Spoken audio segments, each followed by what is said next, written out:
Assalamu alaikum ji guys. I hope you all are well.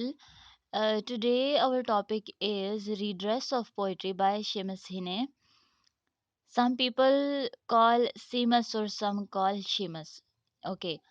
Today the topic is very important. It can be called a master question for your exam.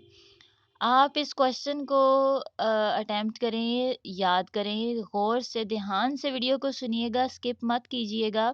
इसमें बहुत से important जो कि most important points हैं redress of poetry के हवाले से हीने के प्रोज स्टाइल में वो डिस्कस किए गए हैं।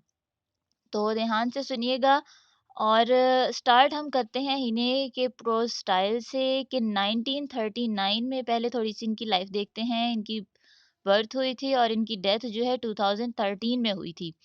और आप ये कह सकते हैं कि जो हिने हैं वो अपने प्रोज स्टाइल में और अपने उनकी जो पर्सनैलिटी है उस लिहाज से भी और अपने वर्क के लिहाज से भी डिस्टिंक्टिव थे अमंग कंटेम्प्ररीज।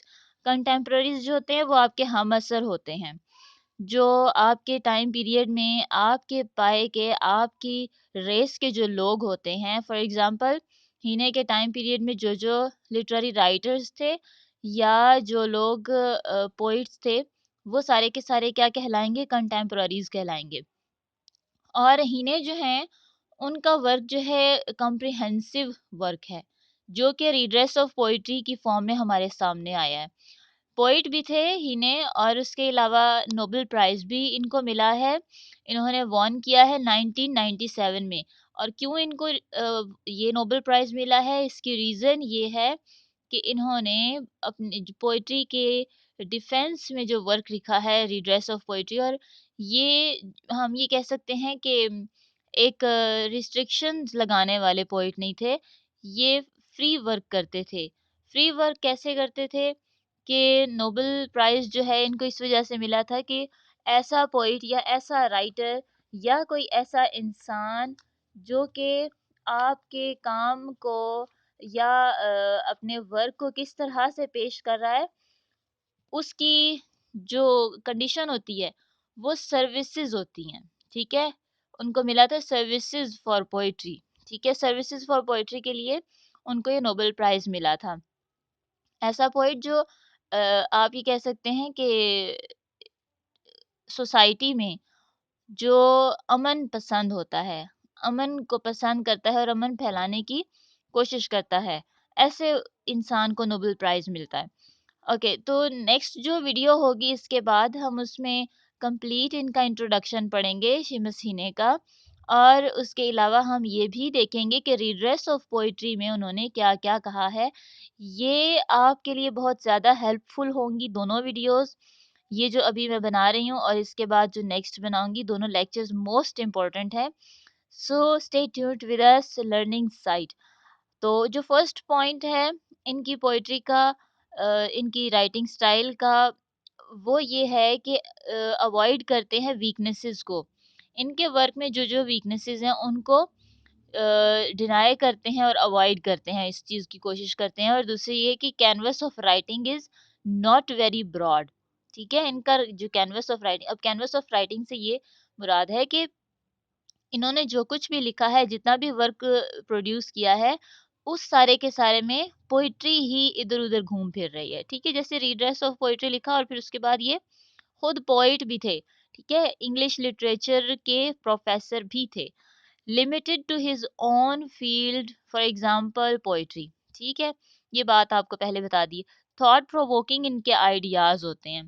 ठीक है, थॉट प्रोवोकिंग आइडियाज कैसे होते हैं कि जो इनका वर्क है ना वो इंसाइक्लोपेडिक वर्क लाइक है। ठीक है, इनकी जो रेंज है, रेंज ऑफ लर्निंग है, वो इंसाइक्लोपेडिक है। और डीप कंसर्न है इनका पोइट्री के साथ कि जो आयरलैंड आयरिश पोइट थे सेamus heaney, और इसी तरह आयरलैंड की जितनी भी कंडीशंस थी वो सारी की सारी उन्होंने पोइट्री के अंदर डिफाइन की हैं। How a poet writes his poetry, how it comes to him, ये सारी की सारी बातें इन्होंने अपनी पोइट्री में डिस्कस की हुई हैं। अच्छा जी, फिर अगला हमारा जो पॉइंट बनता है, रॉट फॉर रिड्रेस। रिड्रेस के लिए इन्होंने लिखा है, रीएश्योरेंस के लिए लिखा है, री एस्टैब्लिशमेंट के लिए, एंड रिकन्फर्मेशन ऑफ पोएट्री। ठीक है, पोएट्री की रिड्रेस, रीएश्योरेंस, री एस्टैब्लिशमेंट, रिकन्फर्मेशन के लिए इन्होंने लिखा है। और क्यों इन्होंने लिखा है?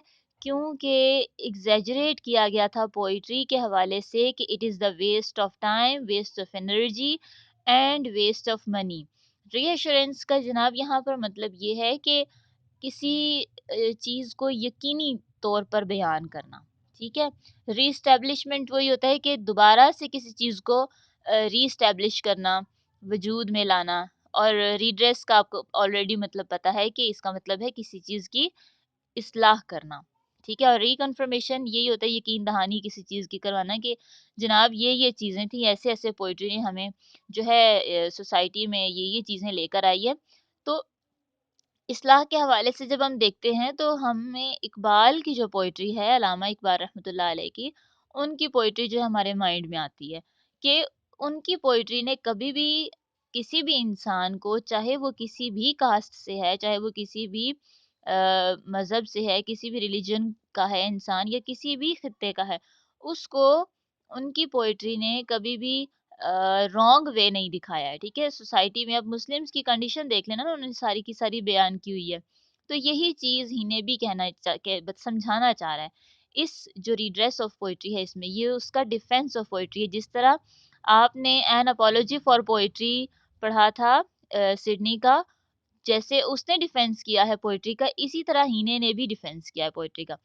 प्लेटो के जो कंडेमनेशन थी पोइट के हवाले से कि he has banished all the poets from his poetry, तो ये चीज़, इस चीज़ को भी इन्होंने डिफेंस किया है। जैसे सिडनी का, जैसे unties the knots through Herbert and Hardy. ठीक है, अब ये जो चीज़ इन्होंने यहाँ पर बताई है कि गिरे खोलते हैं। ठीक है, अनटाइज द नॉट्स, नॉट्स को अनटाई करते हैं हीने किस तरह से? हर्बर्ट और हार्डे की जो का रेफरेंस लेकर। ठीक है, सिडनी ने भी इसी तरह अपनी एन अपॉलजी फॉर, उसकी भी मेरे पास यहाँ प्लेलिस्ट में मौजूद हैं लेक्चर्स, पार्ट 2 के स्टूडेंट्स उसको देख सकते हैं। और ये जो हिने का जो राइटिंग स्टाइल है ना, ये आपको बहुत सी जगहों पर हेल्पफुल होगा। एक तो आप मास्टर्स इंग्लिश में कर रहे हैं, बीएस इंग्लिश वालों को ये बहुत ज़्यादा हेल्पफुल होगा। दूसरी बात ये है कि पीएमएस और सीएसएस के जो स्टूडेंट्स हैं, उनके लिए भी ये बहुत ज़्यादा हेल्पफुल है, इसलिए ज़्यादा से ज़्यादा इसको शेयर कर दें ताकि ज़्यादा से ज़्यादा लोग इससे फ़ायदा उठा सकें। अच्छा, तो नेक्स्ट हमने देखा कि वैक्लेव हेवल हैं, ये एक राइटर हैं, क्रिटिक हैं। उन्होंने ये कहा कि it is not the, actually Heaney ने इनको अपनी रिड्रेस ऑफ पोएट्री में कोट किया है। ठीक है, तो ये कोटेशन उनकी वहाँ से ली है। It is not the conviction that something will turn out well. ज़रूरी नहीं है कि ये चीज़ यकीनी नहीं है, इस चीज़ का ईमान या अकीदा पुख्ता नहीं रखना चाहिए कि जो भी चीज़ टर्न होगी वो अच्छे में ही टर्न होगी, but certainly that something makes sense. ठीक है, ये एक सेंस इंसान के अंदर यकीनी बनाती है, regardless of how it turns out, ये कैसे इसको परसीव किया जाता है। जैसे हमने कोडिंग और इनकोडिंग और डिकोडिंग देखे थे। इनकोडिंग एक मर्तबा हो जाती है, इनकोड का मतलब होता है राइट डाउन, किसी चीज को लिखा हुआ होना। जो पोइट है वो एक बार लिख देता है, इनकोड कर देता है, लेकिन it is decoded many of times. ठीक है, जितने भी टाइम पीरियड जब तक उसकी पोइट्री पढ़ी जा रही होती है, तब तक आप ये कह सकते हैं कि वो डिफरेंट टाइप से परसीव की जाएगी। ठीक है, जब आप पोइट्री को जब एक्सप्लेन करने बैठते हैं, ठीक है, आपके माइंड में बहुत सारे आइडियाज आते हैं। हर इंसान की अपनी सोच अलग है, हर इंसान का अपना एक कैनवस है थिंकिंग का, तो वो अपने तरीके से चीज़ों को परसीव करता है।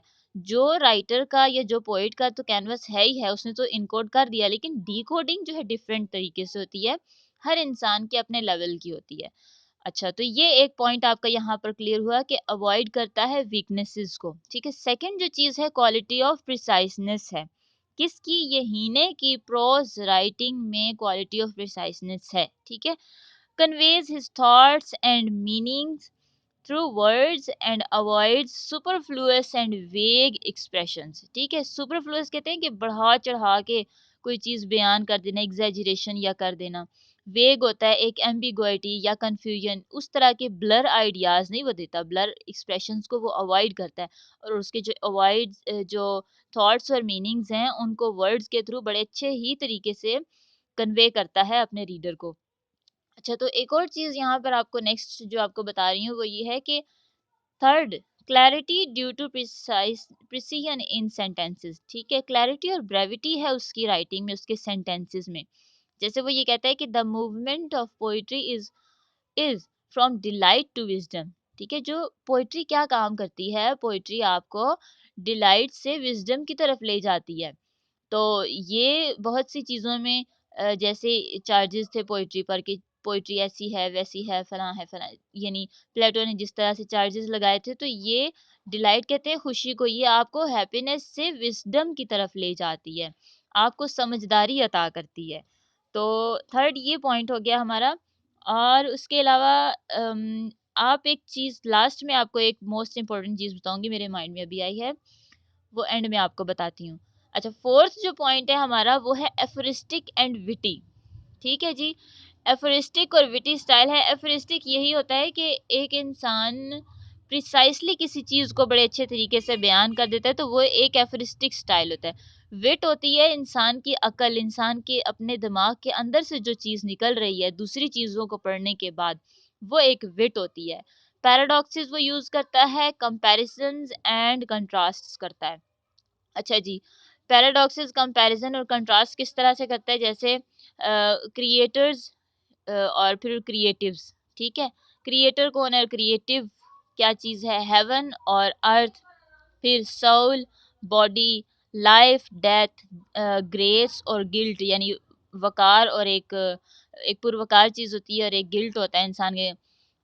फिर उसके अलावा एटर्निटी, होम, विर्च्यू, सिन, ये जो चीज़ें हैं ना, इस तरह के वो कंपैरिजन एंड कंट्रास्ट करता है अपने वर्क के अंदर।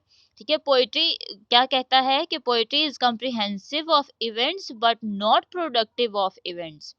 वो ये कहते हैं कि जो पोइट्री है वो इवेंट्स के लिए कॉम्प्रिहेंसिव होती है, लेकिन इवेंट्स को प्रोड्यूस नहीं करती है वो, यानी एक माइंड को बनाती है पोइट्री। आप जब एक चीज़ को समझते हैं, देखें, ढेरों लेक्चर सुनकर, ढेरों सफ़ों के सफ़े किताबों की किताबें पढ़ के इंसान वो चीज़ नहीं समझ सकता जो कि पोइट्री के एक सेंटेंस के अंदर या एक स्टेंजा के अंदर समझ जाता है इंसान।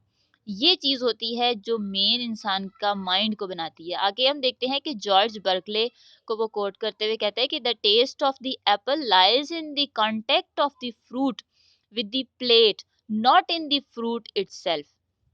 ठीक है, वो ये कहते हैं कि अब इस बात का मतलब ये है कि जो एप्पल का टेस्ट है ना, वो in the contact of the fruit, fruit के कांटेक्ट के साथ साथ जो है ना, एक तो सजा कर खूबसूरती से एक चीज़ को रख दिया गया है, ठीक है, देखने में तो बड़ी प्यारी लग रही है, लेकिन जब उसका खा रहे हैं तो टेस्ट बड़ा बुरा सा है, तो फिर उस चीज़ का कोई फ़ायदा नहीं है। तो कहता है कि पोइट्री भी इसी तरह है। पोइट्री एक बड़े खूबसूरत से पेज के ऊपर फूल, बेल, बूटों वाला पौधा हो, पौधे बने हुए हों और साइड पर बड़ी खूबसूरती से उसको पेज को सजाया गया और उसके ऊपर पोइट्री को लिख दिया जाए, और पोइट्री जो है वो हेल्पफुल ना हो और इंसान को एक विज़डम ना दे रही हो, डिलाइट ना दे रही हो, तो उसका तो कोई फ़ायदा नहीं है।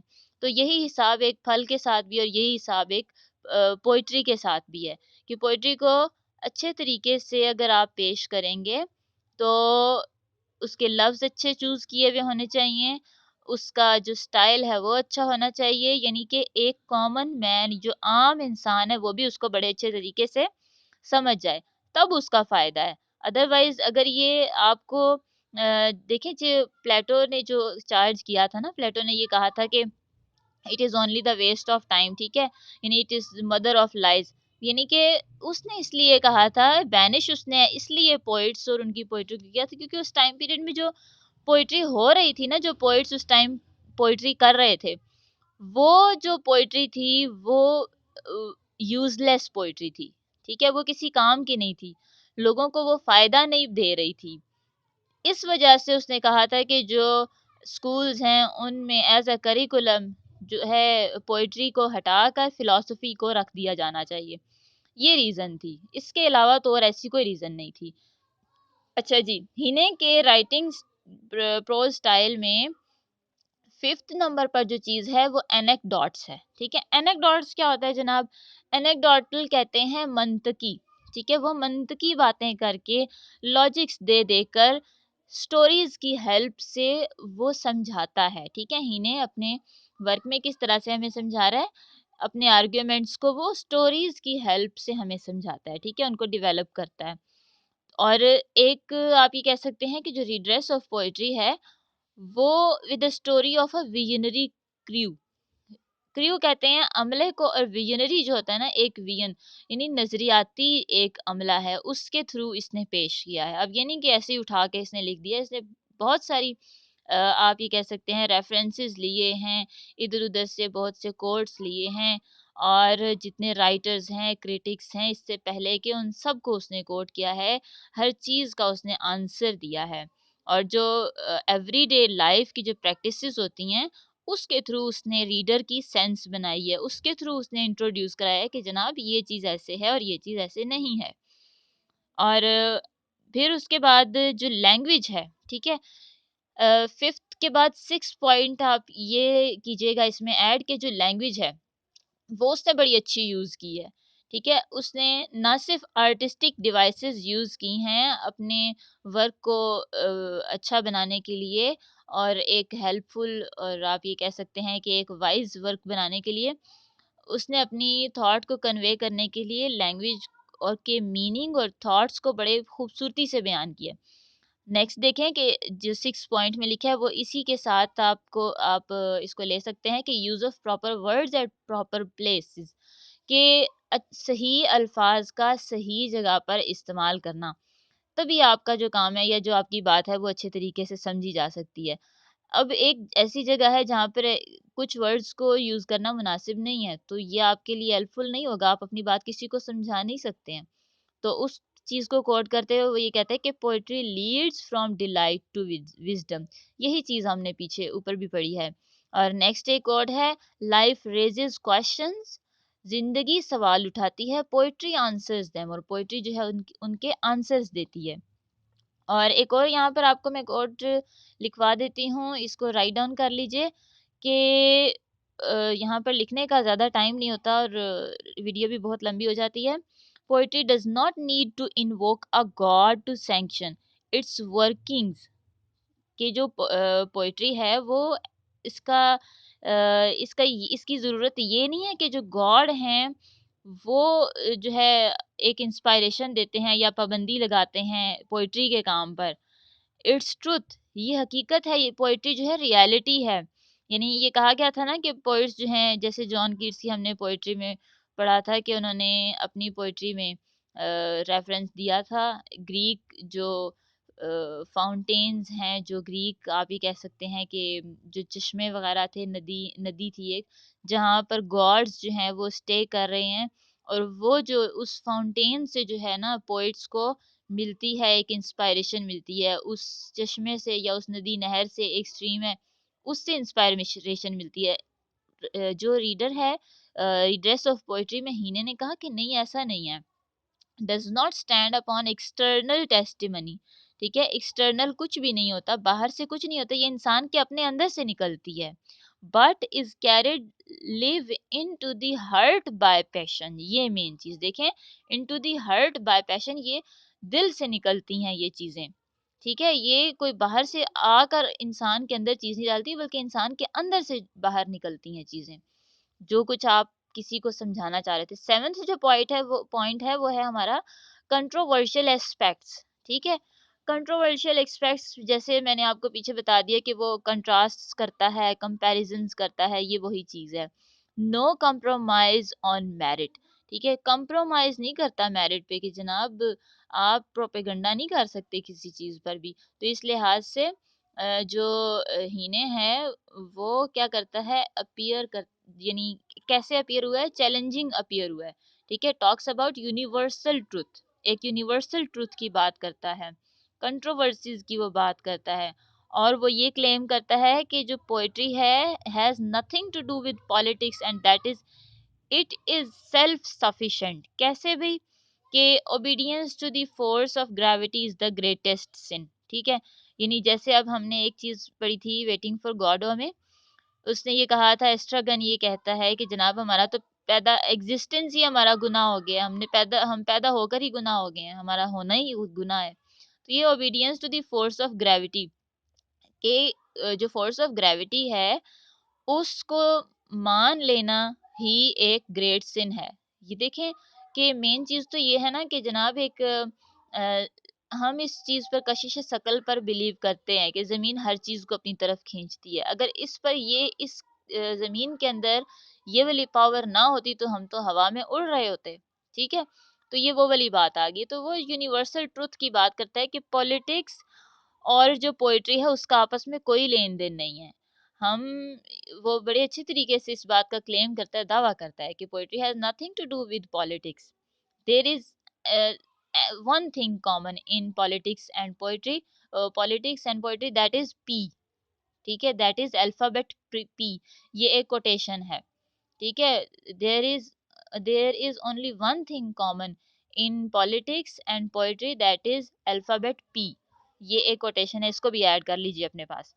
अच्छा जी, एट्थ जो हमारा पॉइंट है वो है blend of classic and aesthetics. Aesthetics कहते हैं ब्यूटी को कहते हैं, कि क्लासिक्स वो किस तरह से है और एस्थेटिक ब्यूटी किस तरह से उसके वर्क में आती है। वो इस तरह से कि उसकी जो अप्रोच है वो पोइट्री के साथ है। ठीक है, जो उसका इंट्यूशन है या इंसाइट है उसकी, वो एक जो है ना सिक्स सेंस ऑफ पोइट की जो सिक्स सेंस है उस पर बिलीव करता है। ठीक है, और सिक्स सेंस कैसे बनती है? एक इंसान जब क्लासिकल वे में या एस्थेटिक वे में थिंकिंग करता है, उसके अंदर अपनी एक क्रिएशन बनती है, तो ये जो है ना क्या बनती है? एक्सटेसी बनती है। ठीक है, और एक्सटेसी के थ्रू ही इंसान एक पोइट्री को प्रोड्यूस करने के काबिल होता है। ही holds the view that poetry might practice influence on the lives of the reader. इसमें कोई शक नहीं है कि जो रीडर है या एक जिस इंसान के अंदर पोइट्री का टेस्ट है, वो पोइट्री को पढ़ के उसकी लाइफ में चेंज ना आ सकता हो। इकबाल रहमतुल्लाह अलैह की पोइट्री में क्या था? यही था। उनकी जो पोइट्री थी, उन्होंने पोइट्री हर जुबान में लिखी, फारसी में, अरबी में, उर्दू में। लिख लिख कर उन्होंने सोई हुई मुस्लिम कौम को जगाया है। ठीक है, ये जो है ना मैन इन एक्शन।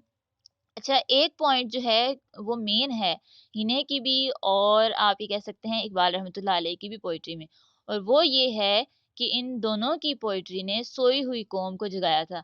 हिने वाज एन आयरिश पोइट। ठीक है, आयरलैंड के रहने वाले थे, लेकिन इंग्लैंड में उन्होंने सारी की सारी तालीम हासिल की थी इंग्लिश लिटरेचर के हवाले से। तो वहाँ ये था कि उनके जो आयरलैंड के जो लोग थे उन्होंने भी बहुत ज़्यादा सफ़र किया है, बहुत ज़्यादा सफरिंग की है और अपनी आज़ादी के लिए बहुत लड़े हैं ये भी।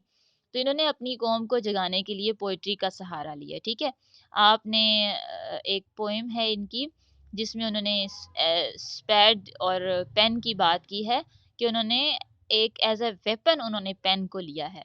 ठीक है जी, तो ये चीज़ है मेन इसमें। और उसके बाद हम ये देखते हैं कि इनकी पोइट्री में क्या है? रैशनैलिटी है। ठीक है, प्रैक्टिकल हैं हीने इस हवाले से, और सीक्स सिमेट्री के, यानी तनासब जो है ना, एक आप ये कैसे रेशो को वो इक्वल रखते हैं। तो ये चीज़ है इनके अंदर।